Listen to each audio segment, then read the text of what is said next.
Hello everyone, welcome back to my channel MH. SET paper 1. तर आज या व्हिडिओमध्ये आपण आपल्या महाराष्ट्र सेट पेपर 1च्या युनिट 9च्या PYQजला सुरुवात करणार आहोत.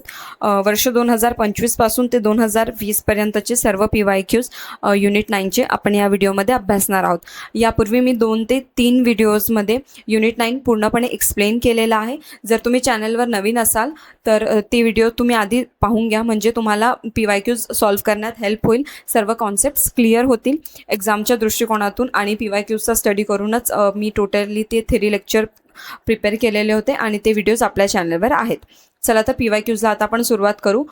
फर्स्ट क्वेश्चन आहे जून 2025चा. International solar alliance headquarters is located at. तर जे काही आंतरराष्ट्रीय सौर आघाडीचं मुख्यालय आहे ते कुठे आहे असं आपल्याला विचारण्यात आलेलं आहे. मी तुम्हाला आधीही सांगितलं की फ्रान्स आणि इंडियाने मिळून हे लॉन्च केलेलं होतं 2015मध्ये, आणि त्याचं जे काही हेडक्वार्टर आहे ते गुरुग्राम ग्वालपहारी हरियाणा इथे आहे. हरियाणा या राज्यात आहे इंडियामध्ये. तर म्हणून ऑप्शन ए ह्या प्रश्नाचं बरोबर उत्तर असणार आहे. यापूर्वीही हा प्रश्न विचारण्यात आलेला आहे, तेव्हा गुरुग्राम हरियाणा असं आपल्याला ऑप्शन देण्यात आलेलं होतं, आणि आता इथे हरियाणा इंडिया असं ऑप्शन देण्यात आलेलं आहे. तर मी तुम्हाला आधी सांगितलं की PYQज खूप इम्पॉर्टंट आहे. क्वेश्चन्स वेगळ्या प्रकारे विचारण्यात येतात किंवा ऑप्शन्समध्ये बदल देण्यात येतो काहीतरी, पण व्यवस्थित जर आपण अभ्यास केला तर ते आपल्याला खूप काही हार्ड जात नाही. तर या प्रश्नाचं उत्तर आहे ISA international solar alliance Haryana India येथे आहे. पुढचा प्रश्न आहे, which city hosted the United Nations climate change conference COP21 where the Paris agreement was negotiated and adopted. तर कोणत्या शहराने संयुक्त राष्ट्रांच्या हवामान बदल परिषदेचे आयोजन केले होते जिथे पॅरिस कराराची वाटाघाटी करण्यात आली आणि ती स्वीकारली गेली. तर मी यापूर्वीही तुम्हाला व्हिडिओजमध्ये एक्सप्लेनेशन करताना सांगितलं की मोस्ट ऑफ दी हे जे काही करार झालेले आहेत ते ज्या शहरात झालेले आहेत त्याच्या नावावर त्या कराराचं नावही देण्यात आलेलं आहे. जसं की जे रिओ समिट आहे ते रिओ दे जेनेरिओ ब्राझीलमधील एक शहर आहे आणि त्या समिटला नाव देण्यात आलं रिओ समिट. तर त्याच प्रकारे जर या प्रश्नाचं उत्तर तुम्हाला माहितीही नसेल तर इथे प्रश्नामध्येच दिलेलं आहे आपल्याला की पॅरिस करार, पॅरिस ॲग्रीमेंट. तर इथे सरळ तुम्ही डोळे लावूनही उत्तर देऊ शकता की ऑप्शन सी पॅरिस हे या प्रश्नाचं बरोबर उत्तर असणार आहे, कारण ते पॅरिस या सिटीमध्ये पॅरिस ॲग्रीमेंट करण्यात आलेला होता. म्हणून या प्रश्नाचं उत्तर ऑप्शन सी पॅरिस हे अगदी बरोबर उत्तर इथे असणार आहे. पुढचा प्रश्न आहे, how does nutrient pollution affect marine ecosystem. तर जे काही पोषक द्रव्य प्रदूषणाचा सागरी परिसंस्थेवर परिणाम होतो तो कसा होतो हे आपल्याला विचारण्यात आलेलं आहे. तर याचं जे आन्सर असणार आहे ऑप्शन सी, हानिकारक शैवाल आणि प्रस्फुटनाची व्यापक वाढ होते. तर ट्रिगर हार्मफुल अल्गल जे असतं ते वाढतं आणि त्याच्यामुळेच जे काही पोषक द्रव्य प्रदूषणाचा सागरी परिसंस्थेवर परिणाम होत असतो. म्हणून या प्रश्नाचं ऑप्शन सी हे बरोबर उत्तर इथे असणार आहे. पुढचा प्रश्न आपला जून 2025 लास्ट इयरचा आहे की which of the following is the effect of air pollution on leaves that causes the killing or collapse of tissues. तर कोणता परिणाम हवा प्रदूषणामुळे पानांवर होतो ज्यामुळे उती नष्ट होतात किंवा उतीमध्ये घट होते. तर ह्या प्रश्नातच आपल्याला उत्तर दिसते की उती नष्ट होत आहेत किंवा उतींमध्ये घट होते. तर कोणता परिणाम होतोय, तर तुम्ही इथे पाहू शकता की हरितद्रव्याचा ऱ्हास म्हणता येते की पानांवर, ज्याच्यामुळे उती नष्ट होतात किंवा पानझडी होते किंवा अधोकुंचन. तर उती नष्ट होत आहेत म्हणजे बेसिकली उतींचा मृत्यू होतोय, उतींमध्ये घट होते म्हणजे त्या नाहीशा होत आहेत, त्यांचा मृत्यू होतोय आणि त्याचाच परिणाम पानांवर होतोय. म्हणून ऑप्शन ए हे या प्रश्नाचं इथे अगदी बरोबर उत्तर असणार आहे.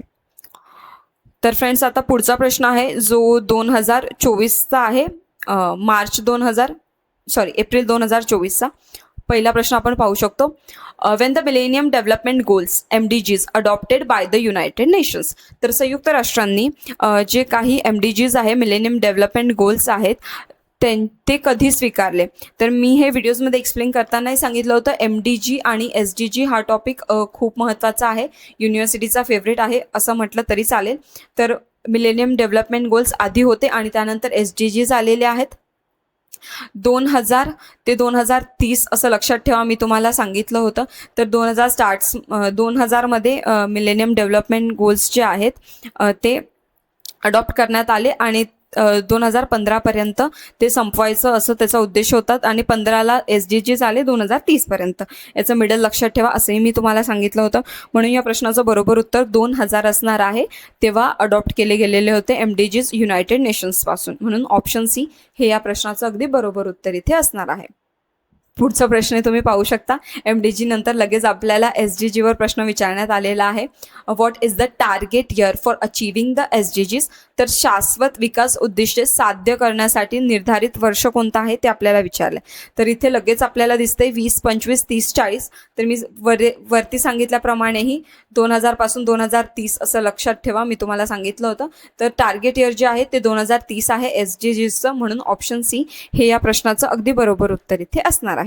पुढचा प्रश्न आहे एप्रिल 2024चाच की which of the following is the effect of photochemical smog? तर खालीलपैकी कोणता प्रकाश राजकीय धुरव्याचा परिणाम आहे असं आपल्याला इथे विचारलं आहे. तर इथे आपण याच्यावरून बघू शकतो की धूर दिलेला आहे आणि धूर आपल्या नाकाद्वारे तोंडाद्वारे आपल्या शरीरात जात असतो आणि त्याचा परिणाम काय होणार आहे हे विचारलं आहे. तर डोकेदुखी, डोळे, नाक, घसा यांची जी काही जळजळ होते, इरिटेशन होतो, तो परिणाम आपला प्रकाशकीय धुरव्याचा होत असतो. म्हणून ऑप्शन ए हे या प्रश्नाचं इथे बरोबर उत्तर इथे असणार आहे. तर जरी तुम्हाला कॉन्सेप्ट माहिती नसेल तर आपण प्रश्नावरूनही जे काही आन्सर्स आहेत ते एलिमिनेट करून आणि बरोबर उत्तर घेऊ शकतो. जसं धूरवरून आपण अंदाज लावला की तोंडाद्वारे नाकाद्वारे आपल्या शरीरात जात असतं, त्याच्यामुळे घसा आहे, धुराचा आपल्या डोळ्यांनाही त्रास होत असतो. तर हे आपण ऑप्शन्स चूज केले आणि बरोबर उत्तर इथं आपलं तेच आहे. पुढचा प्रश्न आहे what is the term for the process of inoculating microbes into soil? तर मातीमध्ये सूक्ष्मजीवांचे जे काही संरोपण करत असतो तर त्या करण्याच्या प्रक्रियेला काय म्हणतात असं इथे विचारलेलं आहे. इथेही बघा तुम्ही की सूक्ष्मजीवांचं संरोपण करतोय, मातीमध्ये ते टाकतोय आपण. यावरूनच आपल्याला लक्षात येतंय, जर आपल्याला माहिती नसेल तरी निर्गमन म्हणजे काढणं असं आपण म्हणू शकतो. उत्तेजना पण इथे येणार नाही आणि आपण फक्त शिडकावा नाही करत आहे, तर संरोपण करतोय, मातीमध्ये ते टाकतोय. म्हणून ऑप्शन सी सूक्ष्मजीव अवधारित करणे, बायो ऑगमेंटेशन हे या प्रश्नाचं बरोबर उत्तर इथे असणार आहे. तर मातीमध्ये सूक्ष्मजीवांचे संरोपण करण्याची जी काही प्रक्रिया आहे त्याला सूक्ष्मजीव अवधारित करणे असे म्हटले जात असते.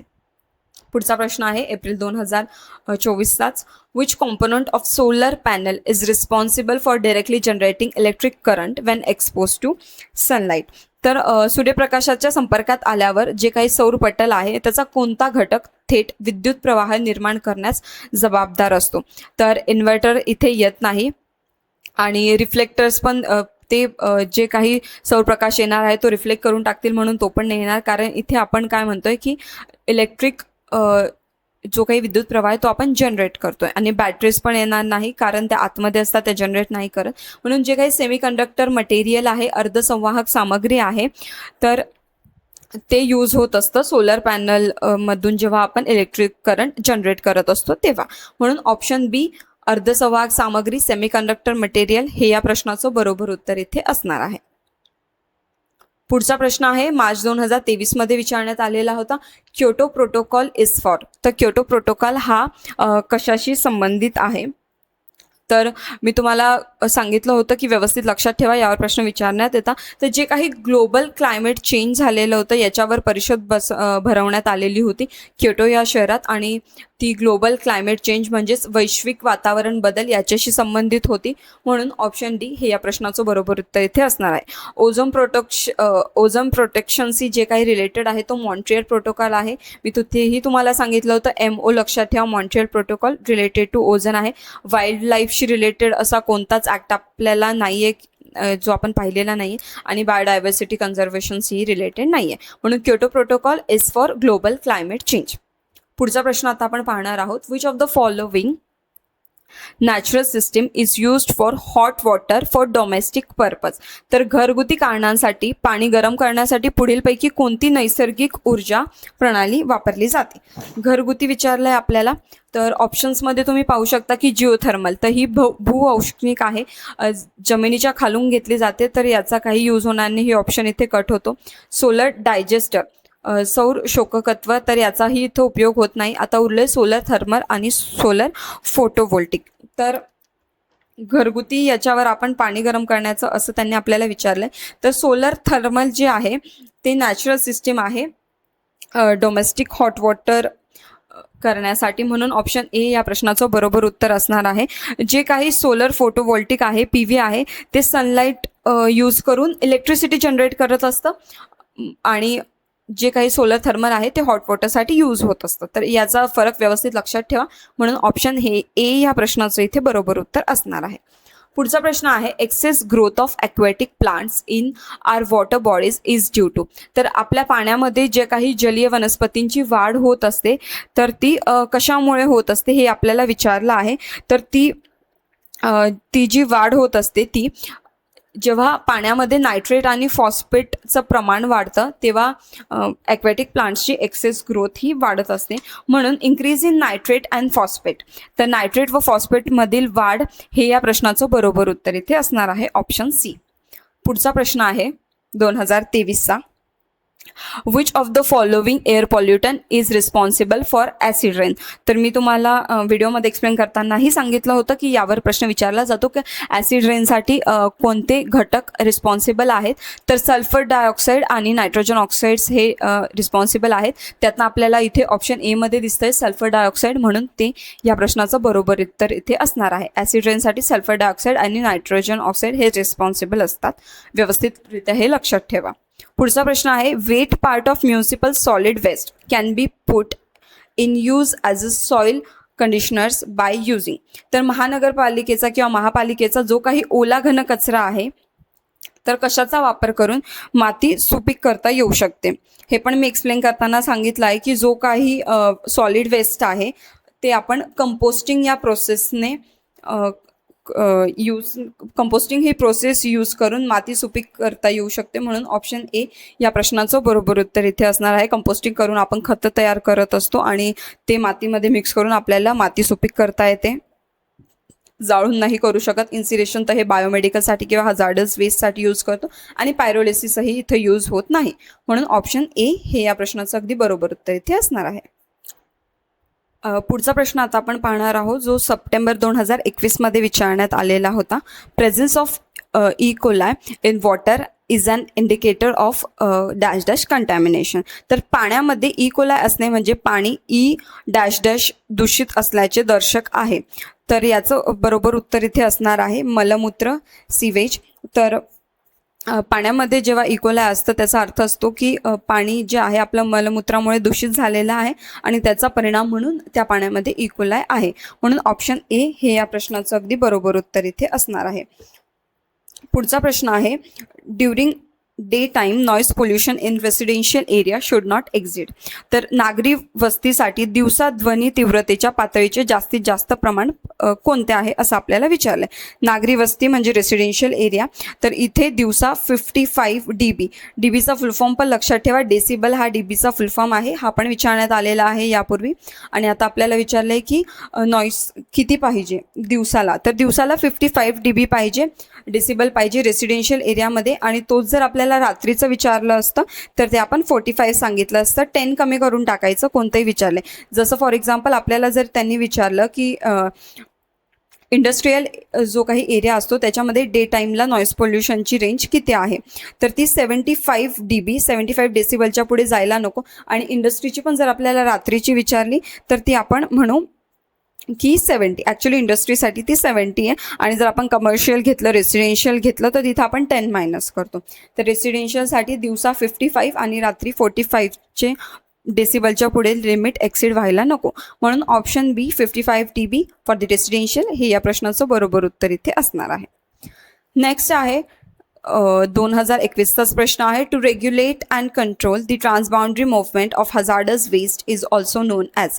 तर जो काही घातक कचरा असतो तो सीमापार चळवळीचा नियमन व नियंत्रण करण्याच्या परिषदेला कोणती परिषद ओळखली जाते. तर जिथे तुम्हाला कचरा दिसला किंवा घातक कचऱ्याशी रिलेटेड काही चळवळ दिसली तर लक्षात ठेवायचं की बेझल कन्व्हेन्शन जी काही आहे ती रिलेटेड टू घातक कचरा आहे आणि ती परिषद बेझल परिषद म्हणून ओळखली जाते.